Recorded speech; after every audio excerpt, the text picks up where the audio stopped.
අද වැස්ස දවසක් අපි හිතුවා තියෙන දේවල් වලින් අන්නාසි කේක් එකක් හදනවා කියලා. වැස්ස දවසට උණු උණුවෙන් කන්න පුළුවන් ඉඟුරු දාලා තේ එකක් බොන ගමන්.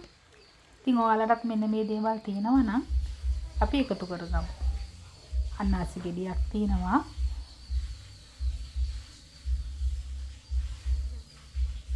ඒක අපි කපා ගන්නවා.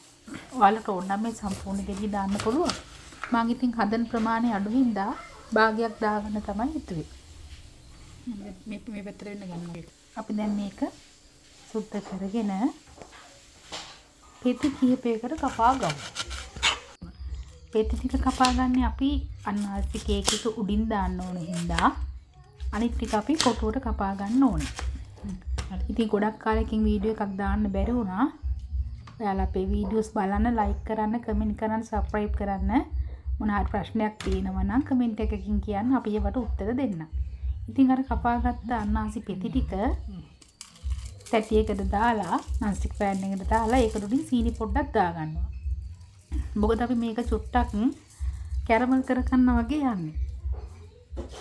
අපි ඒකට සීනි පොඩ්ඩක් දාලා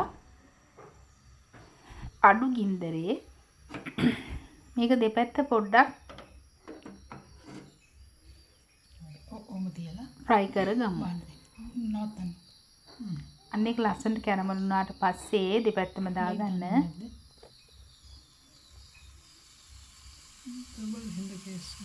පොඩ්ඩක් සීනි ටික රන්වන් පාට වෙනකොට අනිත් පැත්ත රෝ ගන්න.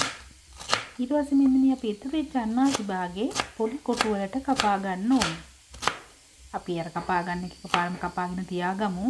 ඒතකොට අර කේක් එක හදාගෙන යනකොට අපිට ඒක ඇඩ් කරගන්න ලේසි වෙන හින්දා. කපාගෙන අපි ඒ ටික පැත්තකින් තියාගමු.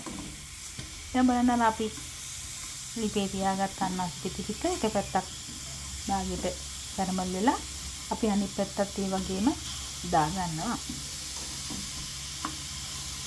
බලන්න දැන් අර තිබ්බ අන්නාසි වල කහ පාට වෙලා ලස්සනට ඇවිල්ලා තියෙන හැටි. අන්න ඒ වගේ අපි ටික වෙලාවක් තියලා අපි ලිප ඕෆ් කරගන්න. අපි අර මේ වල නැති කපාගත්ත අන්නාසි ටික අපි ඒකට දැන් දාගන්නවා සීනි කෝප්පයක්. ඔයා කැමති එකකින් ගන්න. ඔයා කැමති එකකින් කෝප්පයක් ගන්න. මේ සාමාන්‍ය කෝප්ප දෙකක් ගන්නවා නම් බිත්තර 4ක් වගේ දාන්න. එක කෝප්පයකට බිත්තර දෙකක් දාන්න පුළුවන්. දැන් අපි මේක හදන්නේ අමුතු විශේෂ ක්‍රමයකට. මේකට අපි බටර් දාන්නේ නැහැ. අපිට ගෙදර තියෙන විදිහට මේ වැස්ස වෙලාවට එළියට යන්න බැරුව මේ තියෙන එකකින් තමයි මොනාරි හදාගෙන කන්න හදන්නේ. ඉතින් අත්‍තරම ඔයාලත් හදලා බලන්න. මේක මාරම රහයි. දැන් හොඳටම අවිල්ලා තියෙනවා මේක. හොඳට සීනිත් එක අර බිත්තරේ ගහගත්තට පස්සේ හොඳට පෙදෙනකම් මේක ගහගන්න. බීට් කරගන්න. දැන් බලන්න අපි ගෑරු පොත් තමයි ඒතර පාවිච්චි කරලා තියෙන්නේ. බීටරයක්වත් මොකක්වත් පාවිච්චි කරලා නැහැ වෙන. ඉතින් අපි අර ගත්ත කප් එකෙන්ම පාන් පිටි කප් එකකුත් ගන්නවා. ඔයාලට පාන් පිටි මදි කියලා හිතෙනවා නම් තව භාගයක් දාගත්තට කමක් නැහැ. අන්න අපි දාගන්නවා අපි දාගන්නවා බේකින් සෝඩා තේ හැඳි කාලක්. දාගෙන අපි හොඳට මේක මික්ස් කරගන්නවා. දැන් ඔයාලා හිතන නැත්නම් මේකට බටරුත් දාන්න නැත්තම් අපි මොනවද මේ වෙනුවෙන් යූස් කරන්න කියලා. ඔන්න අපි දාන වර කෝපෙන් හරියටම කාලක් පොල් තෙල් දාගන්නවා. පොල් තෙල් හැරේ ඔයාලා ගන්න කැමති තෙල් එකක් දාගන්න. හැබැයි මේක වැඩි රසයක් තියෙන එකක් දාගන්න එපා. අර සුවඳයි රහයි වෙනස් වෙන්න පුළුවන්. පොල් තෙල් වගේ ගියොත් ප්‍රශ්නයක් නැහැ. ඔරිජිනල් ඔයිල් එක පාවිච්චි කරත් අවුලක් නැහැ. ඉතින් අපි මේක හොඳට ගෑරුප්පෙන් ගහගත්තට පස්සේ මෙතන ඇත්තටම ග්‍රෑම් 500ක් විතර කේක් එකක් හදා ගන්න පුළුවන්. හරිම රසවත්. දැන් බලන්න අපිට කේක් තැටියකුත් තිබ්බේ නැහැ. ඔයිල් පේපර් එකක් තිබ්බෙත් නැහැ. අපි මොකද කරේ? පොඩි රයිස් කුකර් එකේ තියෙන රයිස් වෙන එක අරගෙන ඒකට තෙල් ටිකක් දාලා මම ඒකට දැම්මා පාන් පිටි ටිකක්. පාන් පිටි ටිකම හොඳ තෙල් ටික ගාගෙන පාන් පිටි ටිකක් දාලා කාලවම් කරගන්න මතකයි. දැන් අපි බාර බැටර් එකට දානවා පිටි හැඳි දෙකක්. පිටි හැඳි දෙකක් දාලා අපි කලවම් කරලා මොනවද දැන් දැම්ම බලන්න. පාන් පිටි කලවම් කරගන්න හැටි. ඊට පස්සේ දැන් අර පිටි හැඳි දෙක දාලා කලවම් කරලා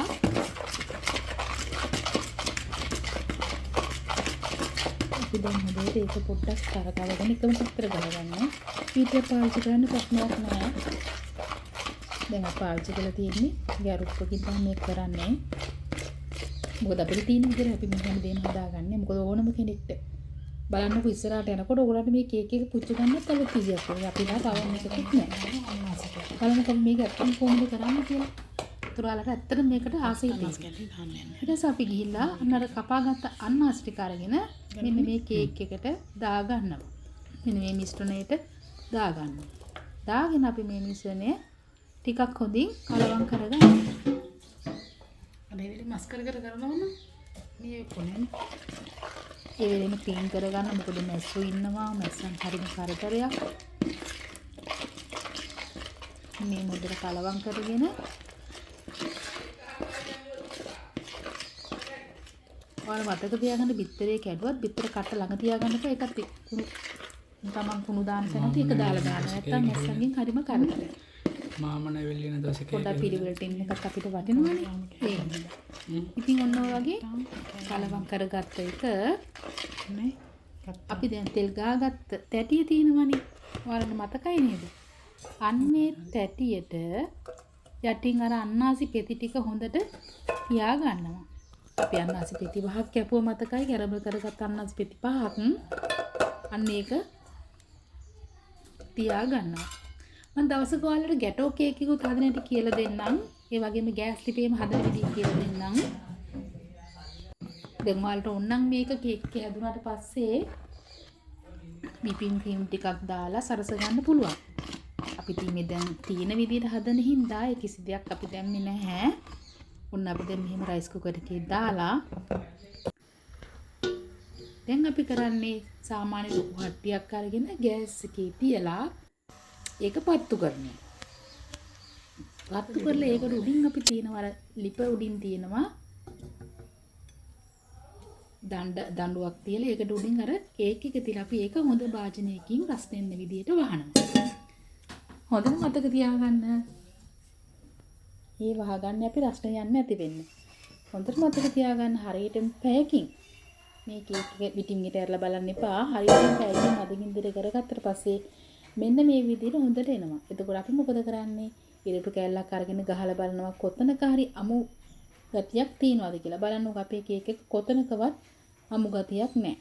හරිම ලස්සනට හරිම විදිහට මේක බේක් වෙලා තියෙනවා. ඉතින් ඔයාලට මේ වගේ පුළුවන් ඕනම කේක් එකක් හදාගන්න අවරණයක් ඕනේ නැහැ. ගෑස් එකේ හරි දරලිපේ හරි කමක් නැහැ. ඔයාලට මේක හදාගන්න පුළුවන්. මේ බලන්න අපි හදපු කේක් එක දුන් දාන ගමන් බලන්න කොච්චර ලස්සනට තියෙනවද කියලා. ඉතින් ඒ වගේම මේක ලස්සනට තියෙනවා වගේ නෙමෙයි හරිම රසවත්. හැමදේම හරිම රසට මේකේ තියෙනවා. ඉතින් මං හිතනවා ඔයාලා මේ වීඩියෝ එකට කැමතියි කියලා. කැමති නම් ලයික් කරන්න, කමෙන්ට් කරන්න, සබ්ස්ක්‍රයිබ් කරන්න, ෂෙයා කරන්න. ඔයාලට මොන හරි දෙයක් දැනගන්න තියෙනවා නම් අපිට කියන්න. අපි ඒකට උත්තර කමෙන්ට් මාර්ගෙන් දාන්නම්. ඉතින් ඔයාලා දැන් මේක කැපුවාට පස්සේ ඒක කොච්චර සොෆ්ට් ඔයාලට පේනවද කියලා. මම දැන් ලොකු කෑල්ලක් සාමාන්‍යයෙන් කපා ගන්නවා. අල්ලන්න බෑ ඒක උණයි. ඒත් ඉතින් ඒ උණාට අපිට මේක පින්නන්න ඕන හින්දා මම උණුවෙන්ම මේක කපා ගත්තා. ඔන්න බලන්න කොච්චර සොෆ්ට්ද කියලා. හරිම රසයි, සොෆ්ට්, ලස්සනයි.